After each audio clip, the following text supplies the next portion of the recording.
kuna bifu kubwa sana ambayo inatokota jamaa chini kwa chini kati ya Mtaliban halisi na kundi la Double Gang. Okay. Unajua Double Gang? Najua Double Gang. Wale ambao kuna ngoma moja naipendaga sana inaitwa Mitaani. Inaitwa Mitaani. Wamembo la dogo Kisauni. Yes sir. Wanaitwa Double Gang. So kwenye ile kundi, yes sir, mojawapo wale wasanii ambao wanatengeneza Double Gang, kuna dogo fulani pale anaitwa Pedeshe.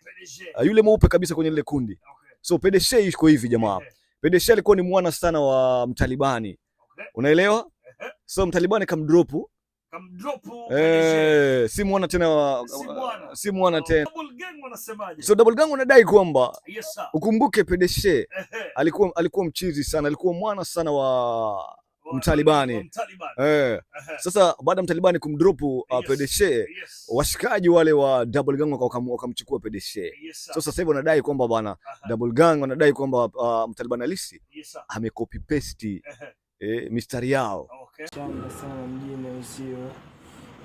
Si watoto wa kiume wanangu, alafu pia si binadamu. Siku zote mkikosea na tubu usio, lakini tazameni sikufichi ulibugi na umebugi. Yesu ulinitupa mwanangu kama vipi, angalia. Kuna copy na kupesti alafu unapiga mabao, lakini angalia. Haina noma, ngoma chukua hiyo, Yesu mwana yako, lakini angalia. Mbona copy mjio mwanangu?